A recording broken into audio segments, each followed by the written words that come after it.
एक बार की बात है, गौतम बुद्ध अपने ध्यान में बैठे थे कि वहां पर एक आदमी आया और गौतम बुद्ध को प्रणाम किया।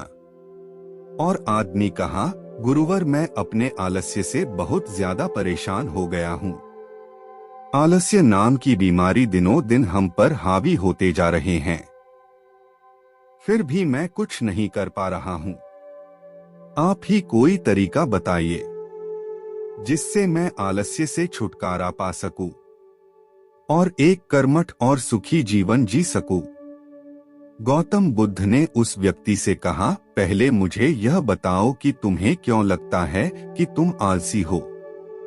आदमी बोला, सिर्फ मुझे नहीं, मेरे परिवार वालों को और मेरे आसपास के सभी लोगों को ऐसा लगता है कि मैं आलसी हूँ। गौतम बुद्ध ने फिर उससे पूछा, क्या तुम जानते हो आलस्य होता क्या है? आलसी व्यक्ति बोला, नहीं, मैं नहीं जानता, किंतु मैं इतना जरूर जानता हूँ कि आलस्य बहुत बुरी चीज है। इसकी वजह से मुझे बहुत नुकसान हुआ है जीवन में।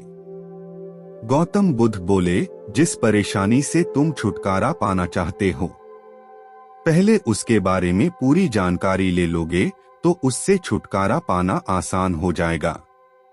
आलसी व्यक्ति बोला, भगवान, इतनी बुद्धि तो मुझ में नहीं है। आप ही मुझे इस समस्या के बारे में बताने की कृपा करें। गौतम बुद्ध बोले, आलस्य एक मानसिक अवस्था है, एक विचार है जिसे जाने अनजाने में हम खुद ही जन्म देते हैं। आलस्य दो मूलभूत कारणों की वजह से ही जन्म लेता है, एक है शारीरिक और दूसरा मानसिक। शारीरिक कारणों में पहला कारण है गलत तरह का भोजन। हम सभी जानते हैं कि हमारे शरीर को भोजन से ऊर्जा मिलती है, और यह ऊर्जा सजीव चीजों से मिले तो अच्छी, यानी कि प्राकृतिक रूप से जो हमें भोजन की वस्तुएं प्राप्त होती है, उनसे अगर यह ऊर्जा मिले तो हमारा शरीर इससे अच्छी ऊर्जा प्राप्त करता है।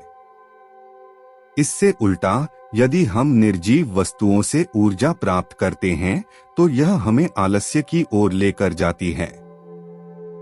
दूसरा कारण, हमारी शारीरिक गतिविधियां भी हमें आलस्य के चंगुल में फंसा सकती है। गौतम बुद्ध ने आलसी व्यक्ति को अपने शिष्यों की तरफ इशारा करते हुए कहा कि देखो, इनके चलने फिरने बैठने के तरीकों में तुम्हें कुछ अलग नजर आ रहा है। जब आलसी व्यक्ति कुछ समझ नहीं पाया तब गौतम बुद्ध ने उससे कहा, मेरे शिष्य जब भी बैठते हैं तो वे रीढ़ की हड्डी को एकदम सीधा रखते हुए बैठते हैं। चलते हैं तो उनके दोनों पैरों के बीच अच्छे से संतुलन बना रहता है, और जब वह सोते हैं तो उनका शरीर एकदम शिथिल रहता है। ऐसा करने से उन्हें रात्रि में एकदम सही तरीके से नींद आती है। आलसी व्यक्ति बोला, लेकिन नींद तो आलस्य का ही एक स्वरूप है। बुद्ध बोले, हाँ, अगर उसे ज्यादा मात्रा में लिया जाए तो। बुद्ध ने इस बात को आगे बढ़ाते हुए कहा, नींद कम मात्रा में लोगे तो तुम्हें अगले दिन थकान महसूस होगी, और ऐसा करने से ज्यादा आलस्य शरीर में आएगा। नींद ज्यादा लोगे तब भी यही परिणाम होगा। इसीलिए नींद को ना ज्यादा ना कम, एकदम सही मात्रा में लेना अति आवश्यक है। आलसी व्यक्ति बोला, हाँ, यह तो मैंने भी अनुभव किया है। बुद्ध बोले, अब मानसिक कारणों के बारे में जान लो।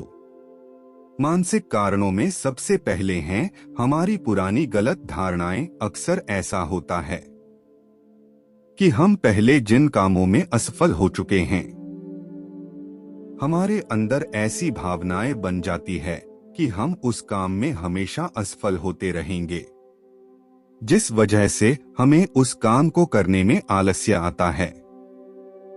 ऐसी धारणाओं से छुटकारा पाने का एकमात्र उपाय यह है कि हमें अपने मन को यह समझाना चाहिए कि पिछली बार हम जब उस काम में असफल हुए थे तो हम उसके बारे में जितना जानते थे अब हम उस काम के बारे में उससे ज्यादा जानते हैं, क्योंकि असफल होने के बाद हम उससे काफी कुछ सीखे भी है।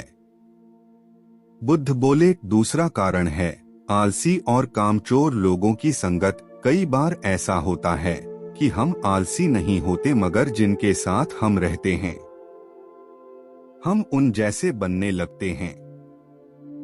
इससे छुटकारा पाने का उपाय बहुत सरल है।